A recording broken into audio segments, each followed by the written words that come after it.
atawa mun boga anak teh lantaran ieu kehidupan teh kurang pati mantap can mapan lahir deui ka dunya teh kubur besi ngabahayakeun ka harta susah nemantak instruksi ti Gusti Allah. Wahai urang Arab cek Gusti Allah. Mat sampaikan wala taqtulu auladakum min imlaq. Ulah rek ngabunuh anak kulantaran rempan sieun beusi pakir. Kulantaran di dieu teh aya min aja imlaqin beusi pakir. Lain ngabunuh langsung dikubur bae. Kumaha kuari? Lamun digugurkan besi pakir sarua bae membunuh ngaran atau kuari mah azlu bae azlu di azlu teh artina begitu dek keluar cai bade cabut besi anakan emang benar gitu lah can mapan ya besi pakir sarua jeung ngabunuh azlu eta nomor katilu ditahan ulah kena boga anak cukup 2 saja masuk kabeh lain kabeh cukup 2 emang kurang bayangkan coba orang kan hanya jadi karyawan yuk atuh kan pendapatan saya kan orang lah iya imah gecan boga iya motor gen kreditan kumaha lamun timbul anak deui ya pokoknya mau besi susah lah kadituna tah eta kos kitu teh ngabunuh ngaran dilarang ku agama KB larang ku agama mun sieun pakir azlu dilarang ku agama besi pakir mah sieun besi pakir mah kemudian atuh ayeuna mah kitu komo ngabunuh langsung mah menggugurkan besi pakir haram ngabunuh sarua bae aya nu ngabunuh geus kaluar aya nu ngabunuh di jero beuteung keneh aya nu ngabunuh tibahaneun sarua lamun elatna min imlaq besi pakir tetep pembunuh keneh bae ngabunuh keneh bae haram hukum emang na urusan rezeki kumaha kitu cek Gusti Allah nahnu narzuqukum wa iyyahum Muhammad bejakeun kepada kupar-kupar Mekah kunaon make jeung sieun pakir endahan dikubur hirup-hirup atawa diazdu dicabut teu diasupkeun ka peranakanana atawa manehanana ditahan peranakanna supaya ulah boga anak kabeh ngaranna ye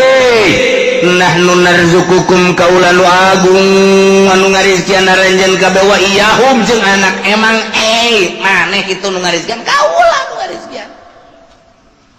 kurang makan kurang percaya ka Gusti Allah kurang keyakinan ka Gusti Allah Gusti Allah ngajelaskeun wa ma min dabatin fil ardi illa 'alallahi rizquha Al-Qur'an teh teu pati-pati anu lempang kumalandang di luhur bumi kecuali Allah nu bakal ngarizkian wari aya surat ti bupati mun maneh jadi PNS bakalna ieu aya gaji Eselon hiji sakian, eselon 2 kasih, eselon 3 sekian, eselon 7 sekian. Emang diayakeun bae lah pokona eselon 7 ge. Tah, eta berbagai golongan-golongan 1 2 dan sekian. Guru golongan hiji sekian, 2 sekian, 3 sekian. Eta keputusan. Tah, geus. Kuari diadukeun. Percayaan keneh ka Gusti Allah apa percayaan keneh keputusan bupati? Ternyata percayaan keneh ka bupati padahal bupati ge menangieun Allah paeh saruanya lagi tapi kurang percayaan kayak aduh aing mah geus beusi teu digaji dek terus bae digawe pokona beusi teu digaji rempan aing teu asup di ngaguruan asalna dipecat aing mah ke gaji aya ti Gusti Allah mah ieu acak Gusti Allah aing nu ngarizkian sia mah ibadah bae ka aing sugan boga kasieun henteu teu salat atuh biasa-biasa we tenang-tenang bae kalem-kalem bae teu puasa tenang-tenang bae tapi ku Allah dirizkian bae tah ieu urang mah percayaan keneh ka makhluk dibandingkeun jeung ka Allah tahu kadar ieu cek Kangjeng Nabi hei kafir-kafir kadar ieu seakan-akan nanya kapan eta kafir teh mah deuk naraon ieu kami kadinya teh dipanggil nu mantak dipanggil teh atslu ma harrama rabbukum alaikum. Kaulah bakal nyebutan macakeun hukum-hukum anu diharamkeun ku pangeran aranjeun kabeh. Maneh teh ngomong nang di pangeran. Yo, aya hukum keputusan ti pangeran. Ieu nu bakal dicaritakeun ieu. Dengekeun. Aya sabaraha Ahmad? Aya 9 bakalna. 5 jelas. Nu 4 samar. 5 jelas, 4 samar. Dijian di 2 ayat. Cik coba kumaha man. Cek Abu Jahal, kami hayang ngadengekeun instruksi ti pangeran. Ya, dengekeun nya. Mana? Nomor kahiji alla tusyriku bihi syai'a.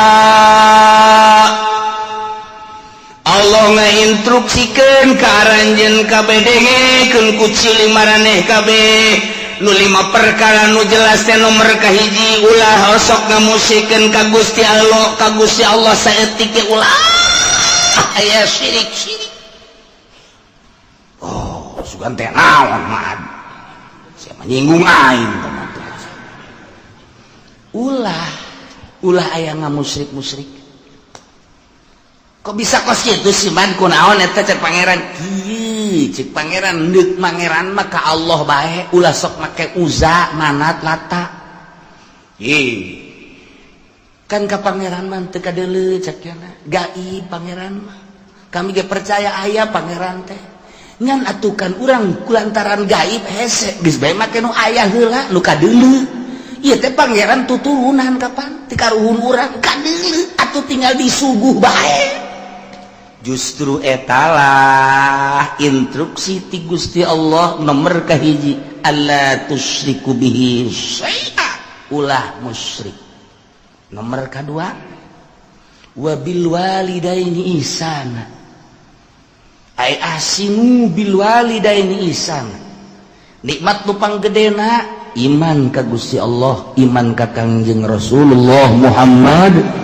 sallallahu alaihi wasallam. Matak dijieun nomor hiji alla tusyriku bihi syai'a. Nomor kedua kanikmatan teh ayana urang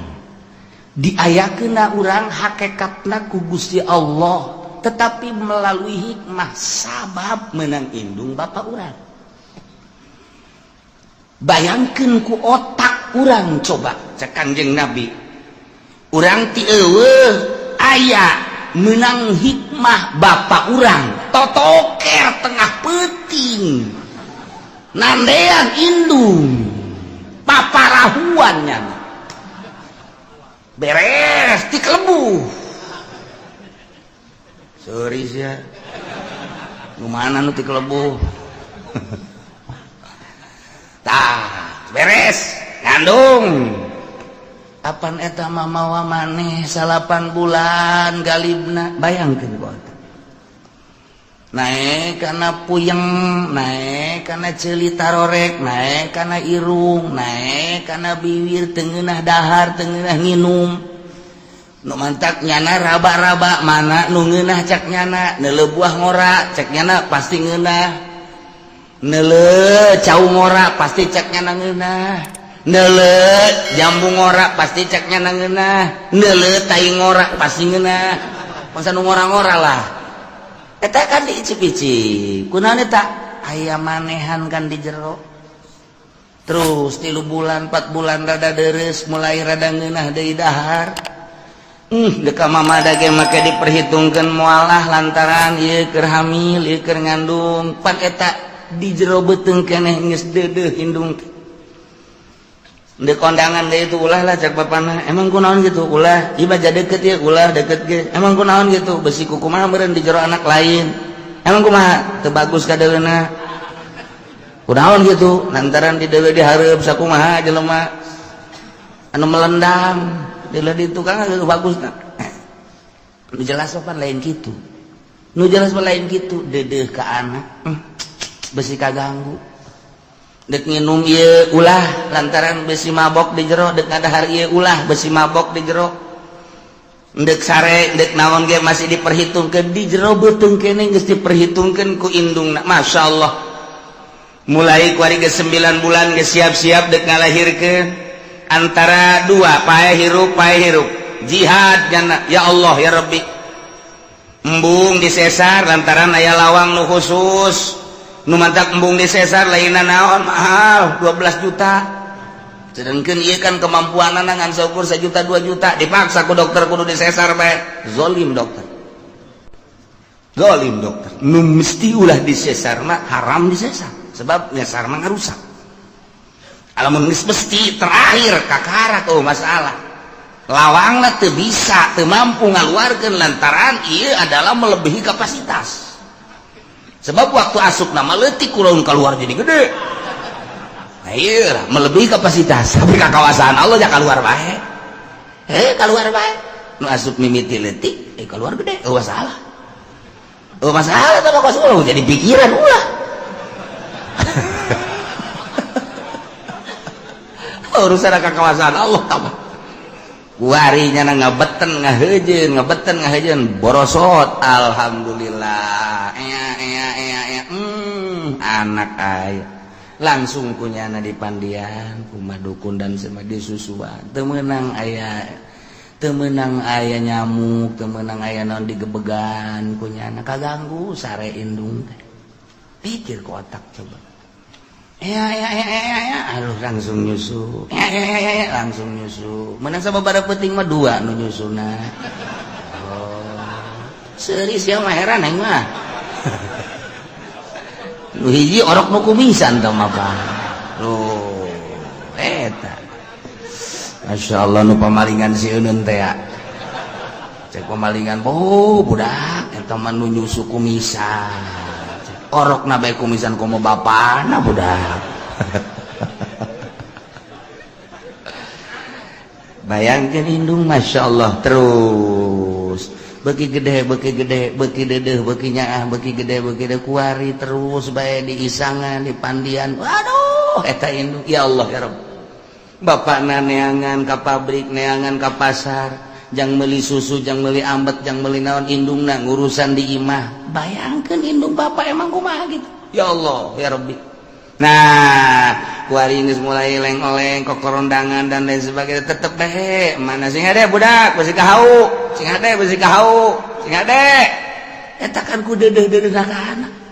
sing hade konsian emang kunaon ditu di tukang empang pan kayak ngajebur ka empang deui kajenting bapana ka empang asa ulah budak tolol teh indungna deui ngomong emang kunaon gitu bongan nah pasti aya nanaon ye pasti aya nanaon ye sekali dia coba ngomong dah budak ulah ka empang ai bapana kajeun kena jebur nah emang kondang itu tilok balik berarti nyandung ya bebeja keur nyandung di mana aya lalaki bebeja nyandung atuh meureun mun bebeja teu diizinan sih di mana aya nginian ngomongna atuh lakos ditu nu tenang atuh mun sih ngomong sok kitu bang tenang lo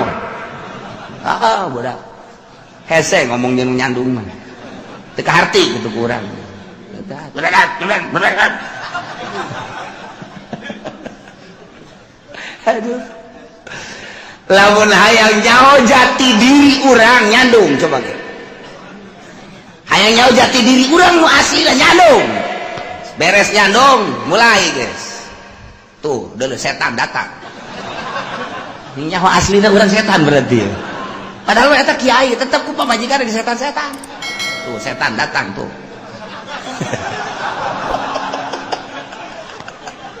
eta nyaho aslina urang cangkilan kiai di setan-setan ku pamajikan atuh komo tukang karung mah bae juri geledegan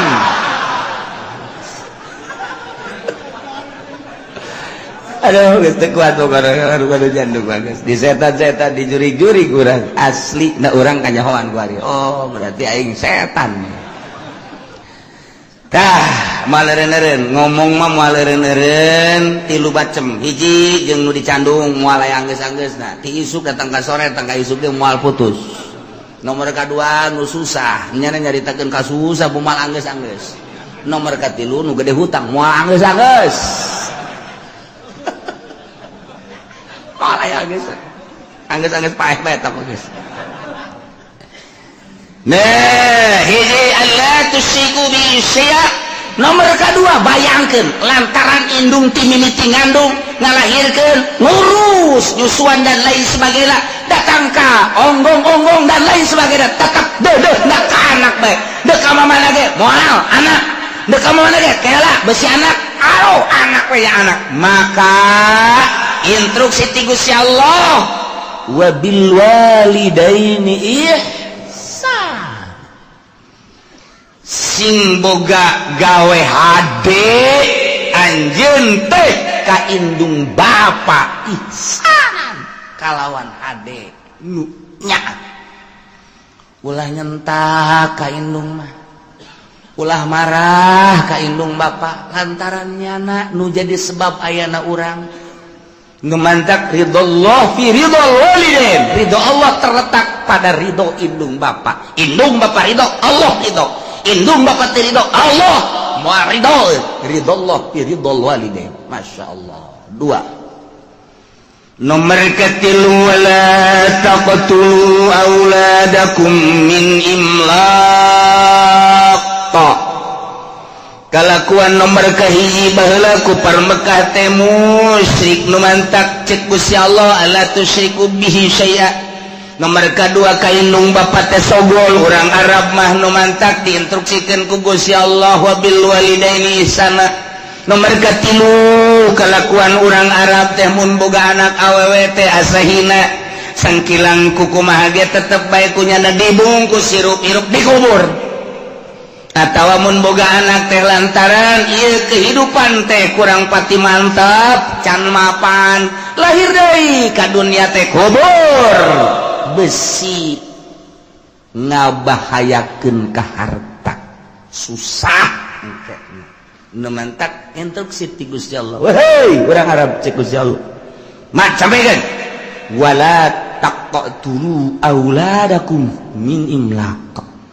ulah rek ngabunuh anak kulantaran rempan sieun besi pakir kulantaran di dieu teh aya min aja imlakin besi pakir lain ngabunuh langsung dikubur bae kumaha kuari lamun digugurkeun besi pakir sarua bae membunuh ngaran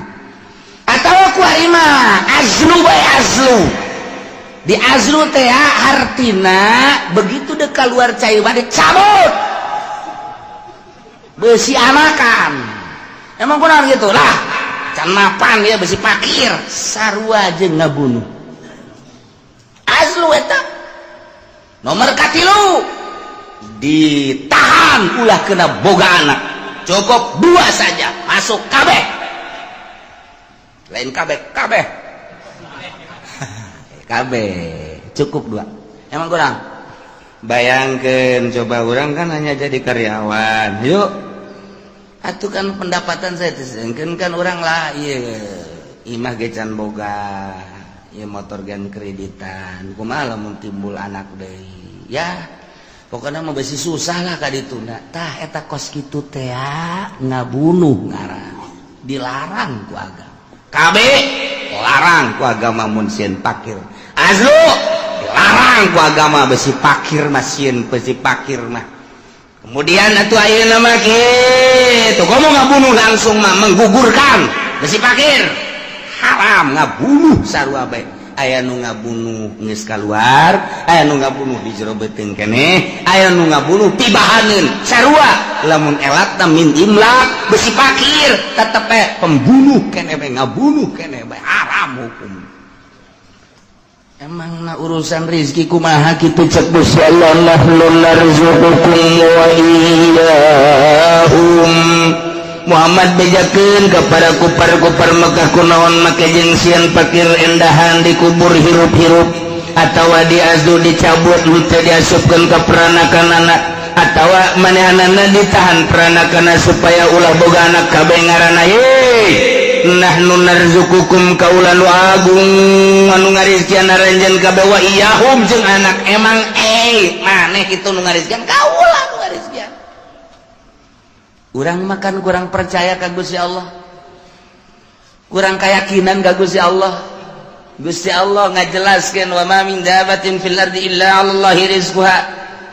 Al-Qur'an teh teu pati-pati anu lempang kumalandang di luhur bumi kecuali Allah nu bakal ngarizkian.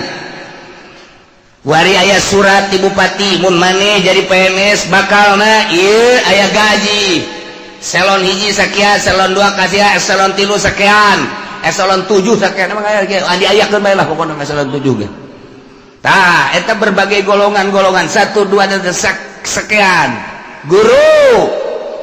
golongan hiji sekian, 2 sekian, 3 sekian. Eta keputusan. Tah, geus.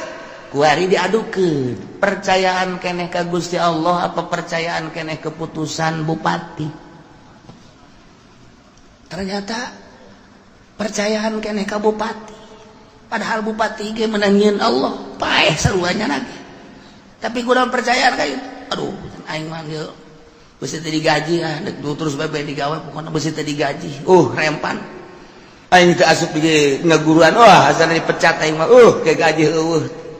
aya ti Gusti Allah mah ieu acak Gusti Allah aing nu ngarizkian sia mah ibadah bae ka aing sugan boga kasieun henteu teu salat atuh biasa-biasa bae tenang-tenang bae kalem-kalem bae teu puasa tenang-tenang bae tapi ku Allah dirizkian bae tah ieu urang mah percayaan keneh ka makhluk dibandingkeun jeung ka Allah nu mantak ipis jasa iman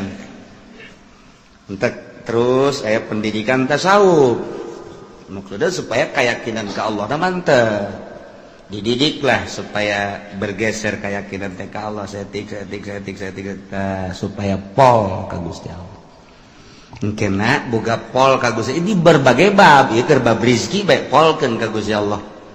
mandak lamun geus bisa pol ka Gusti Allah ti eueuh ka aya nang Allah kuari aya diurus ku Allah rezeki teh ya geus ditulis memeh urang lahir geus maksum berarti kan geus aya bagianana nu bakal ka urang moal bisa ku batur nu ka batur moal bisa ku urang andai kata ku kumpulan sadunya deuk meunangkeun nu lain urang moal bisa nu lain jatah urang kumpulkeun jelema sadunya supaya ka urang moal bisa nu bakal lain ka urang tarik ka urang moal bisa nu bakal ka urang tahanan ku sadunya moal bisa datang bae tah supaya keyakinan kos kitu abe mantep ibadah ka Gusti Allah iyalah tasawuf ngaranna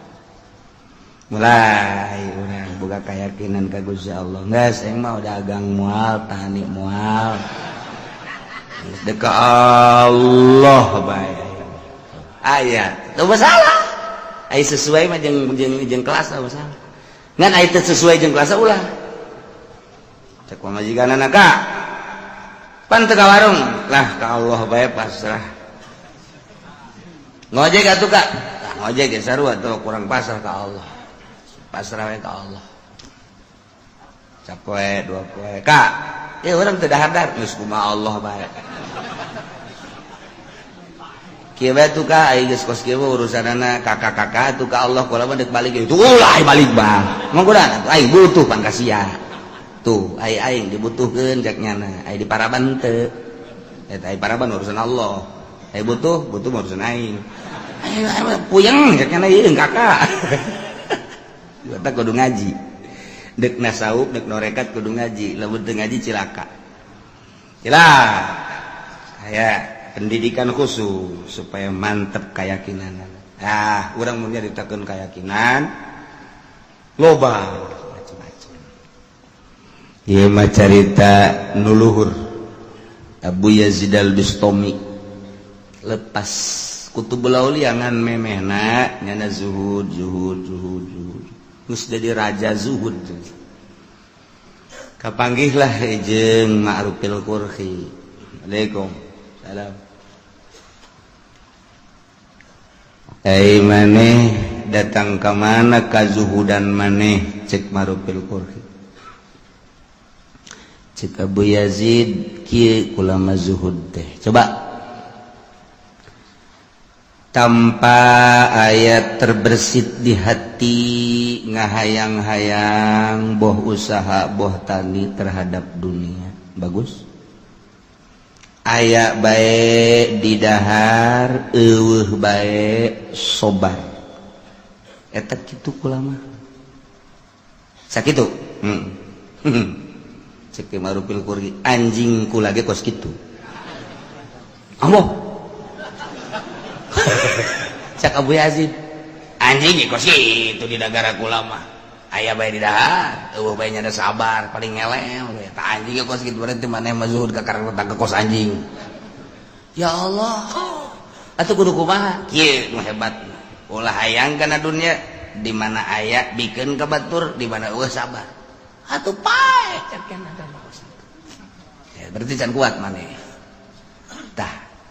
jadi Ki Abu Yazid al-Bistami jeung Ki Marupil Qurhi eleh luhur dina zuhudna ku Marupil Qurhi lantaran cek Marupil Qurhi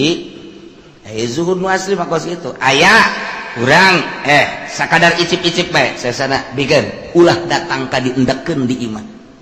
eueuh sabar deuk sabaraha poe bae paeh geus bagian ti Gusti Allah kuat teu maneh kitu lamun made teu kuat cara tadi aya di dahar eueuh sabar aya mah di dahar sakayang eta mah anjing ambo cek Abu Yazid al-Bistami wah taat kula ka anjeun ngaguru nu mantep tak kurang lamun ka Baghdad aya kuburan Abu Yazid al-Bistami Marupil Qurhi mah misah Junaidil Babadi Sisri Sikti ngahiji gedinya Abu Bakar Shibli misah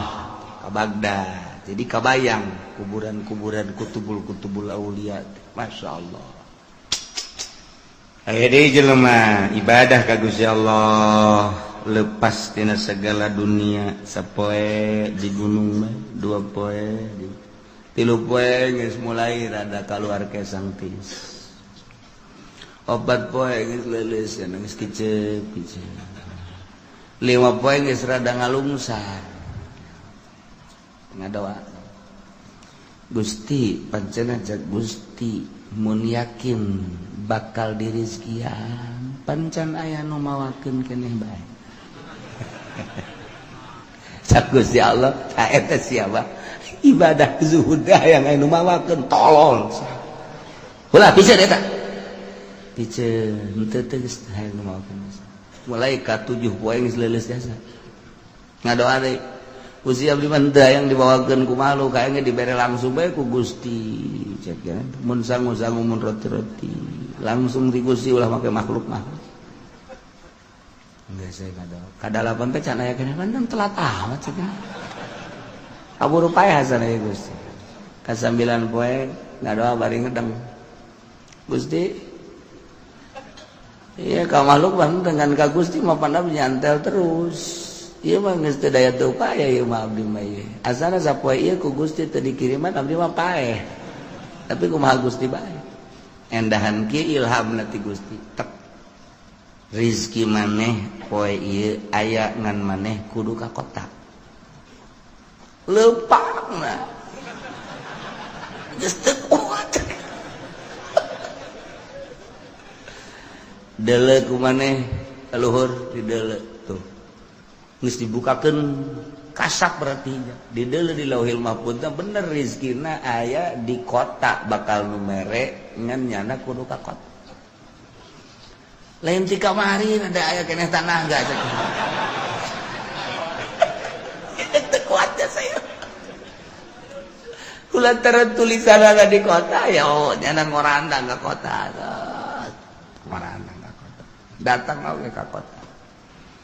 sejuk di kota dia bener teu kebal teh aya nu mere sangu sapiring cai na sagelas digeran di inum di dahar itu seger alhamdulillah ngadoa Gusti pan Gusti mah maha kawasa atuh endek kadatangkeun rezeki mantak naon di gunung di leuweung kudu abdi ka kota capek ieu make kudu ka kota keneh bae haju eta make leungeun manusia tah abdi nu teu resepna mah aya langsung ti Gusti gedebug kitu tah mun roti-roti bug ka handap emang pikiran urang ge kos karar itu eta pikiran urang teh majar urang mah ibadah teh kos kitu cek Gusti Allah di mana encan wajar jadi wali aing ku ari mah ulah waka zuzuhudan ka leuweung cek ngana maning mondok heula bae santren tangan kiai can kailmuan ku sia ilhamna maksudna kos kitu teh ulah waka Kulawa ka kholwa ka gunung ka leuweung lantaran ilmu kurang, moal saimbang. Moal saimbang ke lain jadi wali mikung sia. Ayeuna neangan heula guru, neangan nyana guru kebenaran eta lah di antara dua Bu Yazid Al-Bistami Syekh Ma'rufil Qurhi. Jadi ngaguru deui tah teu bisa, nu bodoh mah di bawah zuhud teh teu bisa.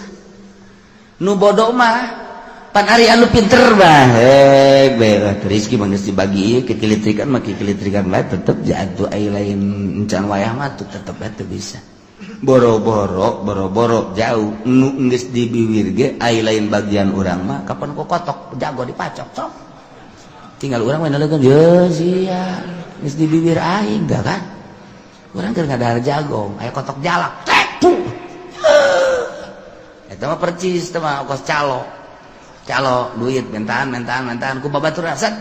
atuh lain milik ulah motor lain milik urang dibawa ku pamalingan. Nah ige supaya teger dina ilmu urusan kazuhudan masantren heula mantak moal bisa jelema diangkat jadi wali lamun teu masantren moal bae kan jadi kumaha kajeun teuing nya di Trisakti di UGM misalna yeuh kuliah mana selain kuliah de kuliah lah pokona geus di mana tuh di IAIN misalnya terus mal bisa lain jurusan kawalian tambah hanya ilmiah yang praktek lah kudu di pondok pesantren jurusan ilmu kawalian sakola tetap kudu mondok ya bisa nyana guru kaditu kaki Ma'rufil Qurhi barang datang cek Syekh Ma'rufil Qurhi ahli zuhud bantak datang ka dia. Aduh aing naon encen ge ngaguru geus disebut bantak aing. Sia di leuweungnya hampir paehnya sia. Ngadoana teu beres. Teu bisa kanyahoan abdi ngadoa teu beres. Allah bebeja ka aing. Amoh. Sakieu luhur abad sih parah urusan ada jeung Gusti Allah. Amoh. Murikak bulunya lagi. Digak bu,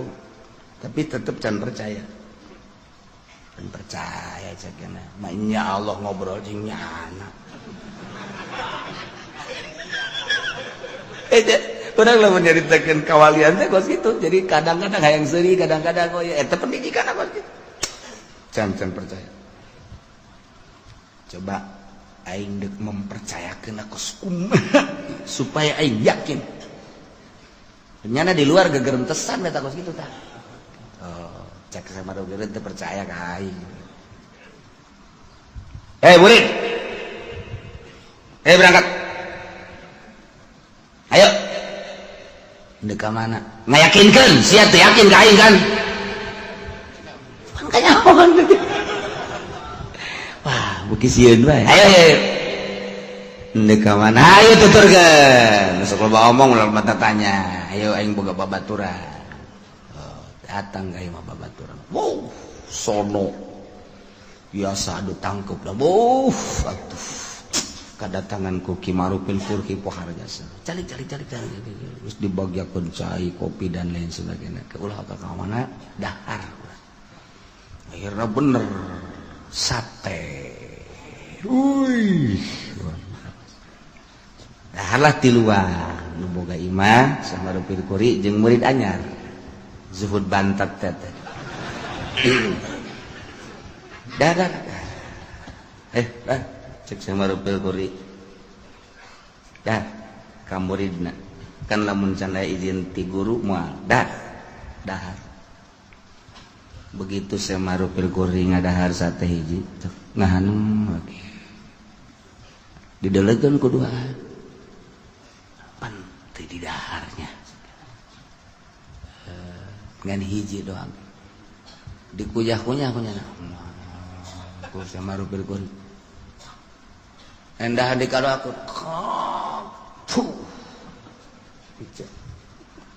ke sekolah bade pamit bae sok dahar-dahar belum pamit atuh geus pamit tinggal nu duaan urang cenah ieu ngadahar sate sakilobana itu teu ngadahar urang ngadahar dilojokeun ieu pan teu beres sih berarti sate beres ya kajian kuku bahagia sebab Syekh Marupil Kurhima lamun beres masuk dahar baik coba orang tes datanglah ke tukang sate Assalamualaikum waalaikumsalam iya sate kan geus dibayar oh masalah sakian teh menang nanti mana menang meuli nu bener ya bener dong meuli nu bener ya urang lain lalagan urusan mayar 2 kali 3 kali masangan dek dicek ieu embe naon nu sabenerna pan bisa marah gitu kula kadatangan guru kula Syekh Marupil Guri kemudian dahar aduh eta satena kunyana diicip-icip ngajeng balang teu mungkin lamun ieu teu bermasalah Masya Allah hampura cenah kula can tukang sate emang kurang gitu embe paeh ku kula di sate cak anu bantat juhud teh nyahoan kitu cenah tah guru urang embe paeh teh embe nu teu dipencit di sate kok kanyahoan pan urang mah eta mun lamun urang bae terus bae ya urang kadahar bangke kan tuh atuh pan ieu bangsa beungeut-beungeut ku sate teh jangan apa atuh teh jarang urang biasa bae dek bangket dek naon pokona mah 15 tusuk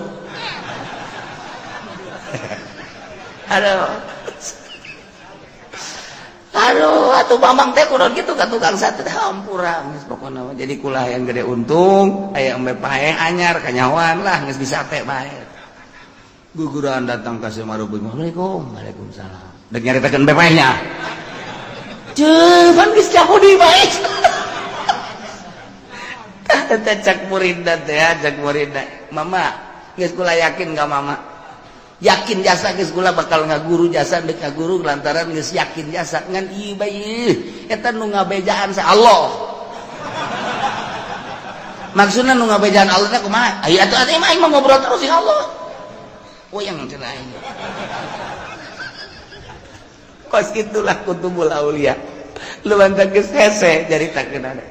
nyana komunikasi terus bae jeung Allah mun nginum sangarta dibejaan ku Allah dahar dibejaan ku Allah antara halal jeung haram menang ti mana dan lain sebagainya mentak sok aya ngahuleng bae dek dahar ge kieu bae engke beusi di lembur urang anu ngahuleng kieu tah bawa ka grogol eta edan anyar eta ayo sekelumit nyaritakeun tentang wali Allah pohara jasa nu bodoh masa dek dijadikeun wali bodoh mantak mun hayang urang diangkat boga derajat tetep kudu basantren teu bisa tuh basantren cenah masantren modern teu bisa masantren modern lain ulah terus sekedar ilmiah jangan ramekeun negara urusan politik da jurusan-jurusanana urusan agama ngan endek ngajurus ka darajatna salafi teu bisa di modern lain ulah modern teh ngan sebatas beung naon bedana jeung SMA jeung SMA jeung asad dan bedana sarua tah mah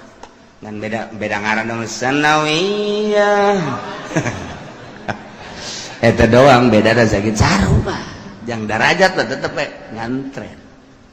ieu beusi sing hade di lembur-lembur urang aya anu nurun-nurunkeun ilmu-ilmu kawalian tanya mas antrenna di mana heula sabaraha tahun mas antrenna sebab moal diangkat jadi wali lamun teu pinter moal anti jasa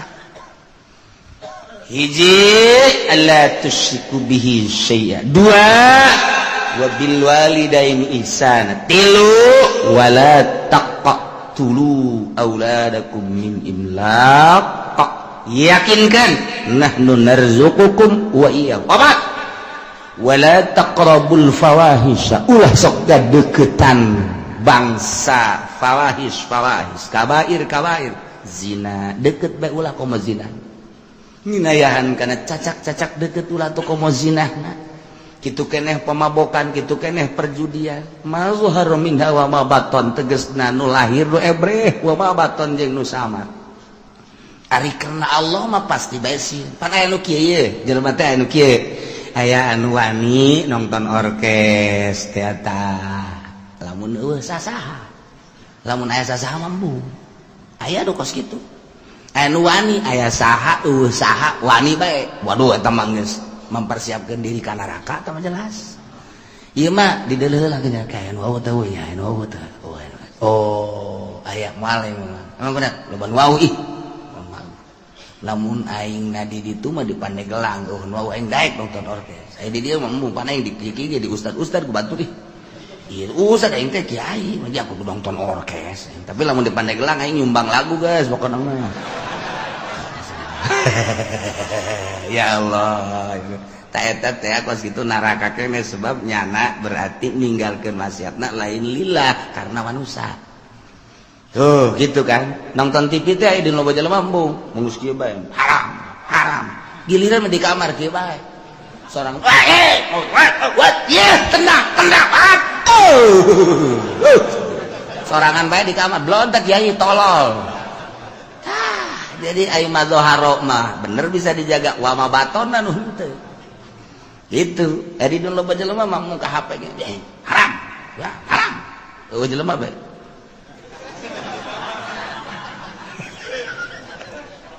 eta loba teh kiai nu kos kitu loba teh kiai loba bangsa pengusaha mah geus teu kudu kikituan mah geus ngajebur tah teh heula ieu mah kiai aya di loba jelema yang murid embung tapi sorangan bau tak eta henteu wa mabaton mazohar berkurang lillah berarti mun kadeuleu ku masyarakat nya ngajaga mun sorangan mah henteu tah eta cilaka tah bakos kitu ieu mah wala taqrabul fawahisha ma dhahara minha wa ma batan nu ebre nu samar ditinggalkeun ku nyana lantaran sieuna lain ka makhluk lain ka manusia Allah berarti keur lobaan keur sorangan akur bae nu dipake kasieuna Allah sedangkan Allah mah neulekeun neulekeun godim Allah mah sugan aya nundutan la takhuduhu sinatu wala nah teu pernah sare Allah teu pernah nundutan acan urang di bos mah bisa bah bos keur nundutannya jelak bae tuh guru keur neulekeun nya ayo ngarokok bae ngaji los masalah teu kadeuleuh cek kana teh eta mah lain ka Allah kan kos kitu mah ka guru ka bos itu mah henteu ikhlas kalima wala taqtulun nafsallati haramallahu illa bil haqq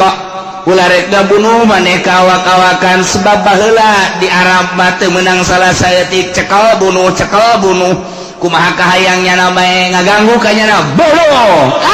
nyawa teh murah baheula mantak instruksi ti Gusti Allah aturan ti Gusti Allah ye nu liba nu jelas terakhir wala taqtulun nafsa ulah rek ngabunuh awak-awakan allati haramallah nu ku Allah diharamkeun illa bila kecuali mangga model kumaha bunuh deui koad ngaranna atawa murtad nyana kafir ba'dal iman murtad bunuh mun di negara Islam kuari nu murtad bunuh mana deui rajul muhson tak iya ya kudu diranjam jelema zina sabada muhson zina ba'dal muhson aya ge bunuh sarua bae masyaallah nyana nikah biasa halal kemudian sanggeusna merasakan nikmat ndak ngarasakeun kitu ngaranna jima hasil halal kuari zina jeung nu sejen tak eta teh